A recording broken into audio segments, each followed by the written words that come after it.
दीद सजन प्यार दी खातर अपने रूप हिधार दा इश्क कदी घुंघरू बन के नचदा ए हथी खलरी कदी उतार दा इश्क पैर चुमदा ए कदी कुत्तियां दे कदी फिरदा ए सूलियां झाड़दा इश्क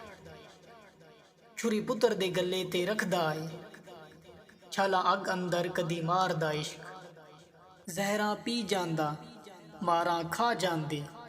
भेत नहीं दसदे सुने यार दा इश्क कदी अज्जड़ विच भेडां रल टुरदा लैके सीने विच शौक दीदार दा इश्क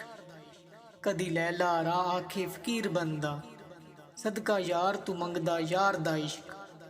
कदी नंगी तलवार ते रक्स करदा झूठा लै लैंदा कदी दार दा इश्क जग पत्थर भी मारे ते खाई जांदा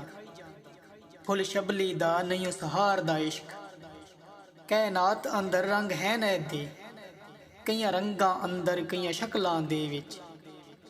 इश्क ओ रख धंधा इहो जिहा